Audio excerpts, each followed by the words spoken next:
प्रारंभ. श्री गणेशाय नमः. हे संत वरदा श्रीधरा, हे दयेच्या सागरा, हे गोप गोपी प्रिय करा, तमाल नीला पाव हरी. तुझे ईशत्व पाहण्याकरता जेव्हा झाला विधाता, गाई वासरे चोरिता यमुना तटी गोकुळात, तेव्हा तू निजलीली करून गाई वासरे होऊन ब्रह्मदेवाकारण आपले ईशत्व दाविले. दृष्ट ऐशा कालियाला यमुने माझे तुडून भला, रमणक द्वीपा धाडीला गोप निर्भय करण्यास. तेवी माझ्या दुर्दैवात तुडवूनिया वासुदेवा, दासगणू हा करावा निर्भय सर्व बाजूनी. मी अजान भक्त तुझा हरिपरी, देवा कृपा करी, मी आहे अनादिकरी योग्य न तुझ्या कृपेस. ऐसे जरी आहे सत्य परी नको पाहूस अंत, माझे चिंता वार त्वरित आपल्या कृपा कटाक्षे. आता श्रोते सावधान, बंकट हरी लक्ष्मण विठू जगदेवादी मिळून गेले वर्गणी जमवावया. भाविकांनी वर्गणी दिली, कुस्तीदांनी कुटाळी केली, वर्गणीची का हो पडली जरूर तुमच्या साधुस्तव. गजानन म्हणता महासंत, जेन घडे ते घडवीत, मग त्यांच्या मठा प्रथ वर्गणीही कशाला. कुबीर त्यांचा भांडारी, मग कशास फिरता दारोदारी, चिठ्ठी कुबीराच्या वरी करा म्हणजे काम झाले. ऐसे एकदा भाषण जगदेव बोलला हसून, या भिक्षेचे कारण आहे तुमच्या बऱ्यासाठी. श्री गजाननासाठी नको बांधणे मठमठी, ह्या अवघ्या आटाआटी तुमचे कल्याण व्हावयास. स्वामी गजाननाचा त्रैलोक्य हाची मठ साचा, अवघी वने हा बगीचा पलंग ज्यांचा मेदिनी. अष्टसिद्धी दासी परी राबताती ज्यांच्या घरी, तोन तुमची पर्वा करी त्यांचे वैभव निराळे. सविता सूर्यनारायण त्यासी दीप कोठून, प्रकाश देऊ शकेल जाण प्रतिकार करिण्यात माझा. तो मुळीच प्रकाशमयी त्याला दीपाचे काज नाही, हलकारा तो कोठून होई सार्वभौमा भूषविता. इच्छा ऐहिक वैभवाची असते मानवा प्रतिसाची, ती आहे व्हावयाची पूर्ण या पुण्यकृत्याने. रोग बरा करण्या भली औषधाची योजना केली, प्राणासाठी नसे झाले ती हे ध्यानी धरा हो. रोग भय शरीरास नाही मुळीच प्राणास, जन्ममरण हेही त्यास नाही मुळे राहिले. तैसी तुमची सुसंपन्नता रक्षण व्हाया सर्वथा, पुण्यरूप औषधी आता मिळणे भाग आहे की. संपन्नता हे शरीर, रोग त्यांचे अनाचार, त्याचा नाश होणारा या पुण्यरूप औषधीने. म्हणून पुण्य संचय करा, कुतर्क ना चित्ती धरा, पुण्य मेदिने माझी पेरा, करा आपुल्या संपत्तीचा. बीज पेरिता खडकावर, ते वाया जाते साचर, त्यास कधी ना येणार मोड हे ध्यानी धरावे. अनाचार दुर्वासना हे खडक असती जाना, ते टाकिल्यावरी दाना, ते किडे पाखरे भक्षिती. संत सेवे समान कोणते नाही पुण्य आन. स्वामी सांप्रत गजानन मुकुटमणी संतांचे, संत कार्यास काही देता अगणित होते सर्वथा. एक दाना टाकिता मेदिन माझी कणीस होते, त्या कंसास दाने येती एकाचीच बहुत होती. तीच पुण्याई आहे, तीच पुण्याची आहे स्थिती, हे बुध हो विसरू नका. ऐसे बोलता साचार कुटाळ झाले निरुत्तर, खरे तत्व असल्यावर कुंठित गती तर्काची. नेता असल्यास वजनदार वर्गणी ती जमे फार, शुल्लकाच्याने न होणार कार्य कधी वर्गणीची. असो मिळाल्या जागेवरी कोट बांधिला सत्वरी, झटू लागले गावकरी मग वान कशाची. बांधकाम कोटाचे चालता शेगावीसाचे, दगड चुना रेतीचे सामान गाड्या वाहती. त्यावेळी समर्थ स्वारी होती जुन्या मठावरी. त्यांनी विचार अंतरी ऐशा रीती केला हो, आपण तेथे बसल्याविने कामन चाले झपाट्याने. म्हणून कौतुक समर्थांनी केले कसे ते परियेसा. एका रेतीच्या गाडीवरी समर्थाची बसली स्वारी, तू गाडीवान झाला दुरी महार होता म्हणून. तई महाराज बदले तयास, कारे खाली उतरलास, आम्हा परमहंसाचा वेटाळाची बाधा नसे. महार बोले त्यावरी, महाराज तुमच्या शेजारी मी न बसे गाडीवरी, ते आम्हा उचित नसे. मारुती रामरूप झाला परीस, रामासनिध्य नाही बसला, तो उभाच पहा राहिला कर जोडणी रामापुढे. बरे बापा तुझी मर्जी, त्यास हरकत नाही माझी. बैलांनो नीट चला आजी, गाडीवाल्या मागून बैल तैसे वागले नाही कशास बुजले. गाडीवाल्या वाचून आले नीट सांकेतिक स्थलास. समर्थ खाली उतरले मध्यभागी येऊन बसले, तेथेच हल्ली काम झाले त्यांच्या भव्य समाधीची. ही जागा शेगाव आता आहे 2 नंबरात, 4345 706 नंबराच्या. महाराज बसले ज्या ठिकाणी तीच यावी मेदिनी, मध्यभागा म्हणून ही करणे भाग पडले. त्या 2 नंबरातून जागा थोडी घेऊन साधीला तो मध्य जाण ऐसे चतुर कारभारी. 1 एकराचा हुकूम झाला, परी बांधकामाच्या वेळेला समाधीमध्ये साधण्याला जागा थोडी पडली कमी. त्यासाठी म्हणून 11 गुंठे जास्त जाणं जमीन ती घेऊन बांधकाम चालविले. पुढाऱ्यांच्या होते म्हणे वचन दिले अधिकाऱ्यांनी, आणि एक एकर तुम्हाला कुणी काम पाहून जागा देऊ. यास्तव केले धाडस 11 गुंठे घेण्यास, परी ते गेले विकोपास एका दुष्टांच्या बातमीमुळे. यामुळे पुढारी थोडे घाबरले अंतरी. त्यात जो पाटील होता हरी तो बोलला समर्थ, 11 गुंठे जागेचा तपास करावयासाचा एक जोशी नावाचा आला. असे अधिकारी हसत हसत पाटलाला समर्थाने शब्द दिला, जागेबद्दल जो का झाला दंड तो माफ होईल. त्या अधिकारी जोशाप्रती समर्थाने दिली स्फूर्ती. चाललेल्या प्रकरणावरती शेरा त्यांनी मारिला की हा दंड झालेला विनाकारण आहे भला. दंड गजानन संस्थेला परत द्यावा म्हणून मी करून आलो चौकशी जाऊन त्या शेगावासी. या घडलेल्या प्रकाराशी दंड होणे उचित नाही म्हणून तो माफ केला. ऐसा हुकूम जेव्हा आला तरी हरी पाटलाला आनंद झाला विशेष. तो म्हणे समर्थाचे वाक्य ना खोटे व्हावयाचे.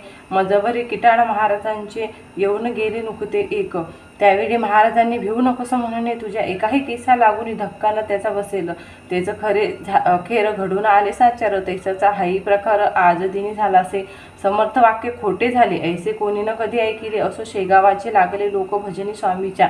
आता नव्या जागेत आल्यावर जे का घडले प्रकार म्हणजे समर्थाचे चमत्कार ते आता वर्णितो. मेहकरच्या सानिध्याला सौदंड नामे ग्राम भला. त्या गावीचा एका आला गंगा भारती गोसावी. यास होता महारोग कुजून गेले अवघे अंग. उरलीन पडल्या वाचून भेग जागा दोन्ही पायाला. करपद बोटे झडून गेली तनु प्रति चढली लाली. कानाच्या सुजल्या पाडी कंटू सुटला तनुते. म्हणून गंगा भारती ते महारोगात त्रासला. ती समर्थाची ऐकून कीर्ती शेगावाचे पातला. श्रोते त्या शेगावाप्रत लोक अडवू लागली बहुत. तुला रक्तपीती आहे सत्य तू न जावे दर्शना. महाराज दिसतील अशा ठाई उभा राहून दर्शन घेई. कधी ना जवळ जाई त्यांचे चरण धरावया. हा स्पर्शजन्य रोग फार म्हणून वैद्य डॉक्टर सांगती. याचा विचार तू आपल्या मनी करी. परी एके दिनी गंगा भारती चुकवून अवघ्या लोकाप्रत्ये येता झाला सत्वरगती. प्रत्यक्ष दर्शन घ्यावया. डोई ठेविता पायावर समर्थाने चापट थोर मारली त्याच्या डोक्यावर. अति जोराने विभूत हो म्हणून तो उभा ठेला. समर्थास न्याहाळू लागला. स्वामींनी त्याचे थोबाडाला दोन्ही करे ताडिले. फडाफड मारल्या मुखात आणिक वरती एक लाथ. खाकरुनी बेडक्या प्रत थुंकले त्याच्या तनवरी. तोच त्याने मानिला समर्थाचा प्रसाद भला. बेडका होता जो का पडला तयाच्या अंगावर. तो त्याने घेऊन करी चोळून अवघ्या शरीरी लावता झाला मलमापरी आपल्या सर्व अंगास. तो प्रकार पाहता एक कुटाळ तेथे होता. तो गोसाव्याशी बोलता झाला पहा येणे रीते. आधीच शरीर नासले तुझे आहे बापा फले. त्यावरी याने टाकिले या अमंगळ बेडक्या ते.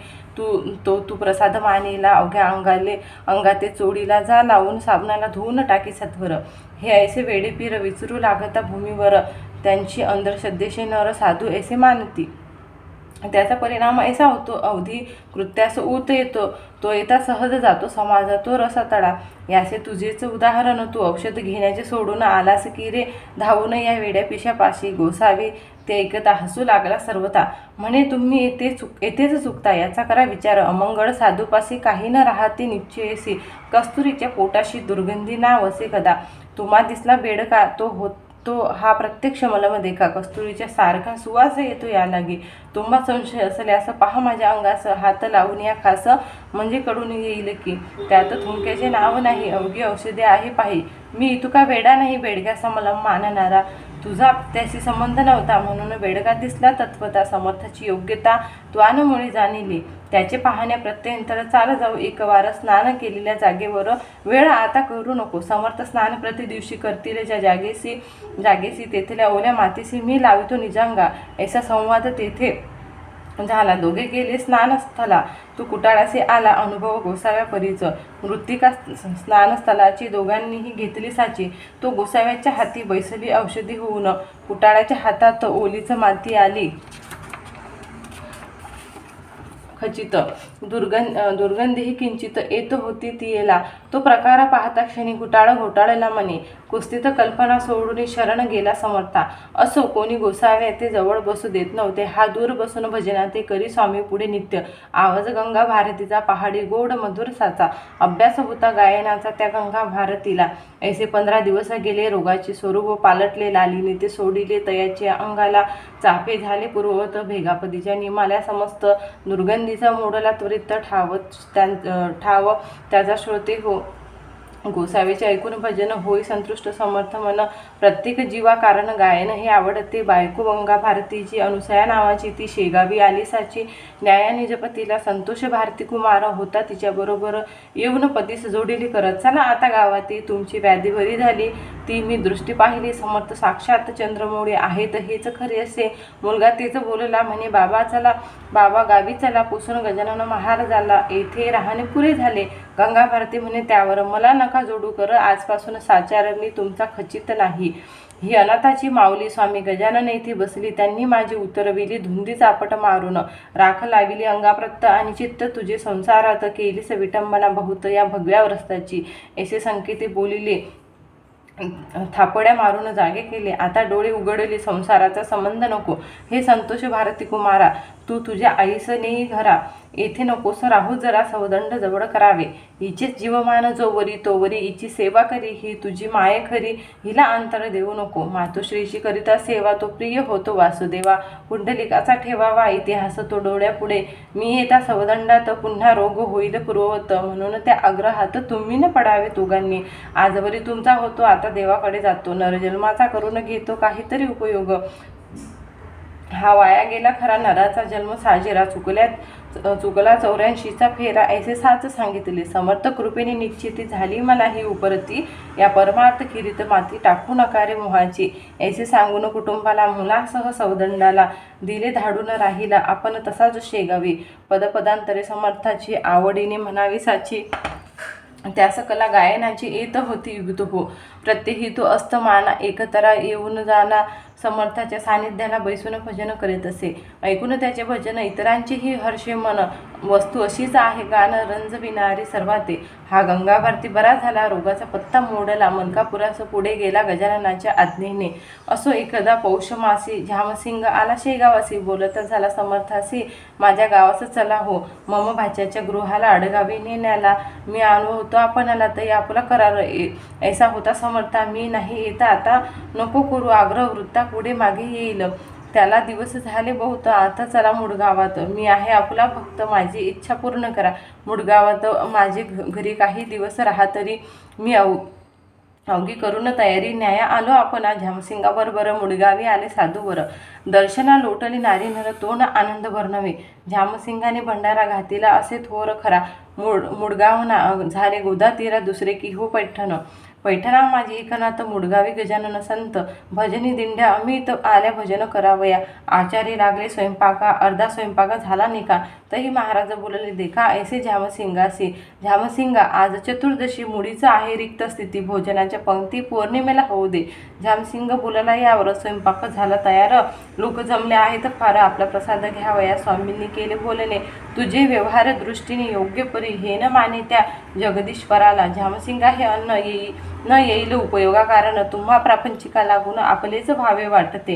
पंक्ती बसल्या भोजना तो एकाएकी आकाश जाना भरून आले, गर्जना होऊ लागली मेघांची, चमके वीज माथ्यावरी झंझावात, सुटला भारी कडाकडा, ती कांतारी लागली झाडे मोडावया, घटकेत पाणी पाणी झाले, अन्न अवघे वाया गेले. मग झामसिंगाने विनविले महाराजास येणे रीते, आता महाराज उद्या तरी मुडीनं व्हावे, आजच्या परी हिरमुष्टी होऊन बसली खरी अवघी मंडळी. गुरुराया निवारा या पर्जन्याला, हा नवे पावसाळा, अंगा तुक बेटा आला, आमचा नाश करावया.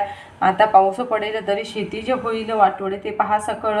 मग म्हणतील लोक ऐसे झामसिंग केले पुण्य, हा भंडारा घालून ते भोवले आम्हा लागून वा, खूप तर्रा पुण्याची. तरी महाराज म्हणाले झामसिंगा, ऐसा संचित होसी कागा, तुला न उद्या देईल दगा हा पर्जन्य कधीही. आताच मी वारितो त्यासे, ऐसे बोलून आकाशाशी पाहू लागली पुण्यराशी. तो आभाळ फाकले, मेघ क्षणात निघून गेले, सर्व ठाई ऊन पडले. हे एका क्षणात झाले अगाध सत्ता संतांची. दुसरे दिवशी पौर्णिमेला थोर भंडारा पूर्ण झाला, तो नियम चालला अजून त्या मुडगावी. झामसिंगाने आपुली इष्टिट सर्व अर्पण केली, महाराजांची चरणी भली त्या मुडगाव ग्रामात. लोक त्या मुडगावात समर्थाचे झाले भक्त, पुंडलिक भोकरे म्हणून त्यात एक जवान पोऱ्या असे. हा उकिरड्या नामक कुणब्याचा पुत्र एकुलता एक साचा भक्त झाला महाराजांचा ऐन तारुण्य माझारी. हे उकिरड्या नाम वराडात पोर नसल्या वाचत, लोक नवसे ठेवितात, ऐसा प्रघात त्या प्रांती. ते पेटया तेलंगणात, केरपुंजा महाराष्ट्रात, तैसा उकिरडावर राडा तर नावं ठेवी ती बालकाची. हा पुंडलिक वद्य पक्षासी करावया वारीसी येत नियमी शेगावसी घ्याया दर्शन समर्थाचे. जैसे काते वारकरी वद्य पक्षा माझारी जाती इंद्रायणीची तिरी देहू आळंदी गावाला. तेसाचा हा वराडात वारी वद्य पक्षात घरी येऊन शेगावात परम भाव भक्तीने. असो एकदा वराडात रोगग्रंथिक सनिपात बळावला अत्यंत. गाव बाहेर पडले की या तापात ऐसे होते. प्रथमतः थंडी वाजते, अंग ज्वराने तप्त होते, डोळे होती लाल बहु आणि कोठेतरी सांध्यावर ग्रंथी उठे सत्वर. ती होता करी जोर वात तिच्या मागुने. मग रोगी बरडतसे, शुद्धीनं काही राहतसे, तलगी अंगाची होतसे बेशुद्ध होई क्षणाक्षणा. पूर्वी हा रोग विपरीत नव्हता भरतखंडात, त्याचा वास युरोपात होता मोठ्या प्रमाणे. ती साथ इकडे आली, गावोगाव पसरली, त्यांच्या प्रतिकारा सोडून दिली लोकांनी ती घरदारे. त्या दुर्धर साथीची स्वारी आली पहा मुडगावावरी. तो पुंडलिकाची आली वारी शेगावस निघाला. कसकस त्याला घरीच झाली. आली परी त्याने चोरिली, शेगावाची वाट धरिली आपल्या पित्या समवेत. येता 5 कोसावर शरीरासी भरला ज्वर, एक पाऊल भूमीवर तयाचेने टाकवेना. गाठ उठली बगले तर हैराण झाला रस्त्यात, ऐसे पाहून पुसे तात. काय रे पुंडलिका ऐसे करशी. पुंडलिक म्हणे बापाला, बाबा मशे तापा आला, गोडा एक काखेला उठला आहे ते एधवा. शक्ती सारी क्षीण झाली, आता मशीन चालवे मुळे. काय करू ही राहिली वारी, हायरे दुर्दैवा. हे स्वामी दयागणा वारीस खंड पाडीना, दाव तुझ्या दिव्य चरणा भक्तवत्सला कृपानिधी. वारी सांग झाल्यावर मग येऊ दे खुशाल ज्वर, जरी सांडली शरीर तरी न त्याची पर्वा मला. माझा पुण्य ठेव हीच वारी ती रक्षण आता करी. ही साथ झाली वैरी नाश तिचा करावया तेश. शरीर सामर्थ्य जोवर परमार्थ घडे तोवर. बापही झाला चिंता तुरती, मुलाची पाहून स्थिती. तोही रडू लागला, हा एकुलता एक पुत्र मला देवा न दिवा. नेई भला हा माझ्या वंशाचा उकिरडा म्हणे पुत्रास. गाडी घोडे बसवायास आणू का या समयास, तुला बाळा बसावया पुंडलिक वदे तयावरी. झाली पाहिची त्वाईच वारी, उठत बसत कसे तरी जाऊ चला शेगावामध्येच. मृत्यू आल्यास शवतरीने शेगावास, नको करू शोकास हेच आता सांगणे. बसत उठत पुंडलिक आला अति कष्टे शेगावाला. पाहून स्वामी समर्थाला घातले त्याने दंडवत. तो समर्थाने माव केली, एका हाताने दाबिली काख त्यांनीच आपुली. अति जोर करून या आणि केली मधुरोत्तर. पुंडलिका तुझे गंडाधर टळले आता, तिलभर चिंता त्याची करू नको. तैसे महाराज वद्दाक्षिणी पुंडलिकाची गाठ जाणी गेली जागच्या जागी जिरोने. ताप तोही उतरला, कंप अशक्तेने राहिला देहाकारणे. करी पुंडलिकाच्या मातेने आणीला नैवेद्य वाढून, घास त्या नैवेद्याचे समर्थ घेता 2 साचे कापर ते पुंडलिकाचे गेले बंद होऊन या. पुंडलिका झाला पूर्वावत, अशक्तता राहिली किंचित. हे गुरुभक्तीचे फळ सत्य, उघडा डोळे अंधांनो. गुरु योग्य असल्यावरी वाया न जाई सेवा खरी. कामधेनू असल्या घरी का न इच्छा पुरतील. सांग करून वारीला पुंडलिका गेला मुडगावाला. हे जो चरित्र वाची भला त्यांचे टळेल गंडा तर. संत चरित्र ना कहाणी अनुभवाची खाण जाणी. मात्र अविश्वास म्हणे संत कथेचा न यावा हो. श्रीदास गुण विरचित हा श्री गजानन विजय नामे ग्रंथ. सुखद हो भाविका प्रत हेच देवा मागणे. शुभम भवतु श्री हरिहरापरणमस्तु. इति श्री गजानन विजय ग्रंथस्य 13 समाप्त.